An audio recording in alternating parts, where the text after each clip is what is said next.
बिस्मिल्लाहिर्रहमानिर्रहीम। अस्सलाम वालेकुम। आप फेसबुक और यूट्यूब चैनल देख रहे हो। मेरा नाम है अब्दुल रहमान। नाज़रीन, आज 24 दिसंबर है।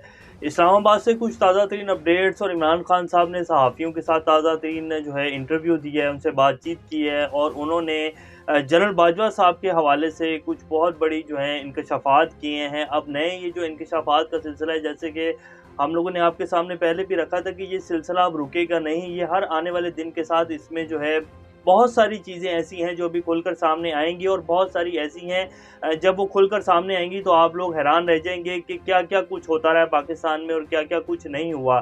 तो इमरान खान साहब ने जनरल बाजवा साहब के हवाले से बात की, फिर उन्होंने इलेक्शन के हवाले से भी कहा कि जी इलेक्शन बाकायदा उन्होंने बता दिया कि इलेक्शन किस डेट को होने जा रहे हैं। हम जो आपके सामने रखते आए हैं पिछले ख़ास तौर पे 4 से 5 माह के दौरान के इलेक्शन जो हैं मार्च से अप्रैल तक लाज़मी हो जाएँगे। इससे आगे मुल्क नहीं जा सकेगा क्योंकि इस टाइम जो माशत की सूरत-ए-हाल है, मुल्क की इकॉनमी कोई ख़ास अच्छी नहीं है और जिस तरह की सूरत-ए-हाल इस टाइम बनी हुई है, मुल्क इससे ज़्यादा इस चीज़ का मुतहम्मिल नहीं हो सकता और वाहिद हल सिर्फ़ इलेक्शन है, उसके बाद ही पाकिस्तान जो है वो स्टेबलाइज़ेशन की तरफ जाएगा। तो इन अपडेट्स के ऊपर आज बात करेंगे। फवाद चौधरी साहब ने भी एक गरम-गरम प्रेस कॉन्फ्रेंस की है और उसमें उन्होंने बाकायदा पीटीएम की जो जमातें हैं उनके ऊपर जो है और ज़्यादा मिर्चें छिड़की हैं क्योंकि वो पिछले 24 घंटों से उनको आग लगी हुई है और उनको समझ नहीं आ रहा कि ये अदालतों ने हमारे साथ क्या किया है। अब उसके हवाले से फवाद चौधरी साहब ने क्या कहा और उन्होंने ये भी बता दिया अदम एतमाद जो इन्होंने पेश की थी उसको लेकर जो है परवेज़ इलाही साहब वो वोट ऑफ कॉन्फिडेंस हासिल करने जा रहे हैं और हम सब जो है मिलकर परवेज़ इलाही साहब को दोबारा वज़ीर आला बनाएंगे। तो अब जो आने वाले अगले कुछ दिन हैं, 4 से 5 दिन हैं, इनमें बहुत अहम पेशरफ्त जो हैं होने जा रही हैं और यही अगले 5 से 6 दिन जो है पाकिस्तान में जनरल इलेक्शंस की जो तारीख है उसको तय करेंगे। तो ये सारी अपडेट्स आज आपके सामने रखेंगे। इससे पहले अगर आप लोगों ने चैनल को सब्सक्राइब नहीं किया तो रेड बटन को प्रेस कर लें और बेल आइकॉन को भी प्रेस कर लें ताकि लेटेस्ट अपडेट्स आप लोगों को मिलती रहें। ये जो हमारा ताल्लुक है ऐसे ही जुड़ा रहे। सबसे पहले हम बात कर लेते हैं ये पीडीएम जमातों की। ये कभी भी नहीं चाहते कि पाकिस्तान में ख़ास तौर पे ये जो अब अगले 4 से 5 माह हैं इसमें इलेक्शन हो।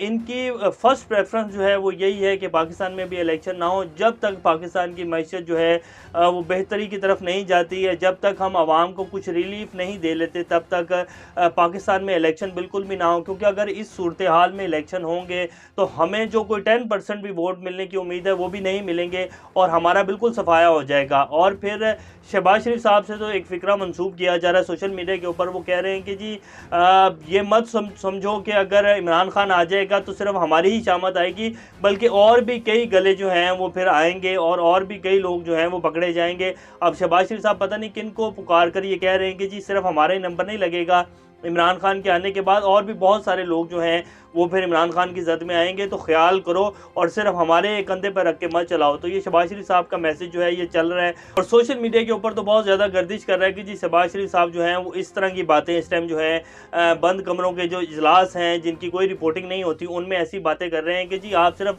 हमारा ही मत सोचें या आप ये मत सोचें कि ये अगर इमरान खान आ जाएगा तो क्या होगा, से ज़्यादा हम लोगों के जो केसेस हैं वो दोबारा से रीओपन हो जाएंगे। ऐसा नहीं होगा और बहुत सारे लोग जो हैं जो कि छुपे हुए हैं या जिनका अभी तक नाम सामने नहीं आया वो भी फिर जद में आएंगे और वो सारे के सारे रखे जाएंगे। बेसिकली उनका कहने का मतलब है कि जब पकड़ेंगे जाएंगे तो फिर हम ही नहीं होंगे, कद्दू कटेगा तो फिर वो सब में बटेगा और सब के सब जो है फिर वो रगड़े जाएंगे। तो इसलिए इमरान खान को रोको।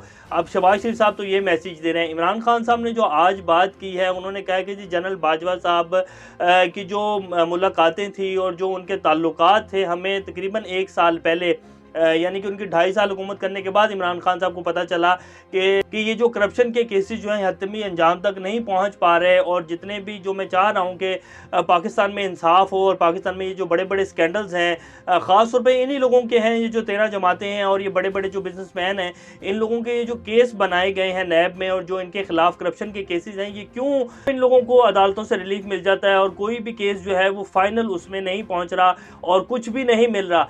तो वो फिर उन्होंने कहा कि ये सब कुछ जो है ये जनरल बाजवा साहब ने बाकायदा आसिफ जरदारी साहब और मुराद अली शाह से डील की हुई थी और वो चाहते ही नहीं थे कि एहतसाब हो। और फिर उन्होंने ये भी कहा कि जी जनरल बाजवा साहब तो मुझे शुरू से ही कहते हैं कि जी आप एहतसाब को छोड़ें और आप मईशत को देखें और फिर जो है वो केस इनका वज़ीर आला पंजाब वाला कि जी आप इनको हटाएं बुज़दार साहब को और उसमें अलीम खान साहब को लगाएं। हालांकि अलीम खान साहब की रिपोर्ट्स तो ऑलरेडी जो है एजेंसियों के पास हैं कि उन्होंने किस तरह ज़मीनों के ऊपर कब्जे किए हैं और उन्होंने किस तरह जो है प्रॉपर्टियां बनाई हैं। अगर वैसे इमरान खान साहब से पूछा जाए कि जी अगर अलीम खान साहब इतने ही वो साफ़ नहीं थे तो इसमें आपकी भी वो है ना कि आपने उनको अपनी पार्टी में क्यों रखा हुआ था, आप उनको जो है अपनी पार्टी में उनको साथ साथ लिए क्यों फिरते थे। आपको नहीं पता था कि अलीम खान साहब ने ये जो करोड़ों अरबों रुपए बनाए हैं ये कैसे बना लिए हैं। पर उन्होंने कहा कि ये सब कुछ चल रहा था और जनरल बाजवा साहब को सब कुछ पता था और जनरल बाजवा साहब की डील जो थी इनसे बहुत पहले से चल रही थी और बाद में फिर और मेरी मकबूलियत जो है उसका गिराफ गिरने का इंतज़ार किया जा रहा था ताकि ये जो है फिर नो कॉन्फिडेंस मोशन आए और उसके बाद जो है मुझे हटाया जाए। तो आखिर वो वक्त आ गया और फिर जो है फैसला लिया गया और ये सब कुछ हुआ। उन्होंने आज बड़े वाज़ेह अल्फाज में सहाफ़ियों से बात करते हुए कहा कि जो मैं इंसाफ नहीं कर सका और करप्शन के जो केसेस हैं ये नहीं हतमी अंजाम तक अगर पहुँचे तो इसमें जनरल बाजवा साहब का जो है बहुत बड़ा किरदार था। अगर कोई सही आर्मी चीफ होते तो ये करप्शन जो है हम बिल्कुल साफ़ कर देते अपने 3.5 साल के अंदर। ये बात हुई। फिर उन्होंने कहा कि जी मार्च या अप्रैल में इलेक्शन हो जाएंगे, मुल्क इससे आगे नहीं जाएगा। बड़े वसूख से उन्होंने ये बात सहाफ़ियों के साथ की। उन्होंने कहा कि मुल्क जो है मार्च अप्रैल या मई इसमें जो है इलेक्शन हो जाएंगे और हमने जैसे कि आपको अपने पहले ब्लॉग में बताया कि मार्च तो नहीं अप्रैल या मई इसमें लाजमी इलेक्शन हो जाएंगे और सिर्फ ये जो IMF का कुछ प्लान है इसका जो है वेट किया जा रहा है और मुल्क की जो इकॉनमी की कुछ सूरत हाल है उसमें कुछ बेहतरी आने का इंतज़ार किया जा रहा है और फिर मुल्क जो है वो इलेक्शन की तरफ जाएगा और ये बात फाइनल हो चुकी है। अब आ जाते हैं हम बात के परवेज़ इलाही साहब का जो एतमाद का वोट लेने का कहा गया था। तो आज फवाद चौधरी साहब ने बाकायदा अनाउंस कर दिया कि जी परवेज़ इलाही साहब जो है एतमाद का वोट लेने जा रहे हैं। अगले से 4 से 5 दिन के अंदर PTI की पूरी जमात जिनके पास 177 वोट हैं और परवेज़ इलाही साहब के 10 वोट मिलाएं तो 187 वोट जो हैं वो इंशाल्लाह पूरे के पूरे परवेज़ इलाही साहब को मिलेंगे और परवेज़ इलाही साहब जो हैं वो वज़ीर आला होंगे। और उसके बाद का अनाउंस तो वो कर ही चुके हैं कि जी हमने असम्बलियाँ तोड़नी है। इसीलिए आज जो प्रेस कॉन्फ्रेंस थी और जो आज बाकायदा हुकूमत की तरफ से कहा गया कि जी लाहौर हाई कोर्ट ने आइन की जो है वो हुक्मअदुली की है और सुप्रीम कोर्ट को इसके ऊपर खुद नोटिस लेना चाहिए। तो उनको नज़र आ रहा है कि हमने जो चाल चलने की कोशिश की थी वो कामयाब नहीं हुई, हमने जो कार्रवाई डलवाने की कोशिश की वो भी कामयाब नहीं हुई, हमने चीफ सेक्रेटरी जो थे पंजाब के उनको भी जो प्रेशराइज़ करवाया हम जलील भी हुए उसका भी कोई फ़ायदा नहीं हुआ।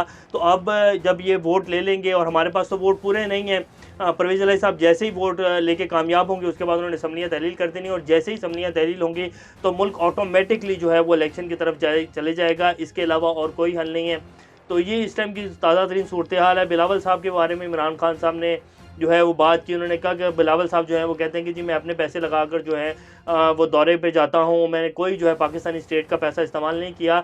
तो उन्होंने कहा कि आप मेरे दौरे गिन लें और इसके बाद बिलावल साहब के दौरे गिन लें कि वो कितने दौरे कर चुके हैं और वो कहाँ से अखराजात कर रहे हैं। तो बड़ी एक लंबी आज उनकी बातचीत हुई। फिर हबीब अकरम के साथ भी उनकी जो है एक इंटरव्यू हुआ जिसमें उन्होंने तकरीबन इसी तरह की जो है वो बातें की। उन्होंने कहा कि पाकिस्तान को बचाने का वाहिद हल ये है कि पाकिस्तान में जब तक कड़ा एहतसाब नहीं होगा, जब तक पाकिस्तान में रूल ऑफ लॉ हर पाकिस्तानी के लिए, बेशक वो किसी भी अदारे में बैठा हो, कोई आम पाकिस्तानी हो, एक रूल ऑफ लॉ नहीं होगा तब तक पाकिस्तान इस गर्दाब से नहीं निकल सकेगा। और ये बात अब हर बंदे को पता है कि अब अगर पाकिस्तान जो है उसमें इंसाफ का निज़ाम नहीं आएगा, इंसाफ नहीं होगा तो पाकिस्तान इसी तरह चलता रहेगा जैसे चल रहा हो। और जिस तरह इस टाइम चल रहा है पाकिस्तान और जो इस टाइम पाकिस्तान की मैशियत का हाल है, अगर कोई ऐसा लीडर नहीं आता जिसके ऊपर आवाम का एतमाद नहीं है तो पाकिस्तान फिर डिफ़ॉल्ट और फिर पाकिस्तान को तबाही से कोई नहीं बचा सकेगा।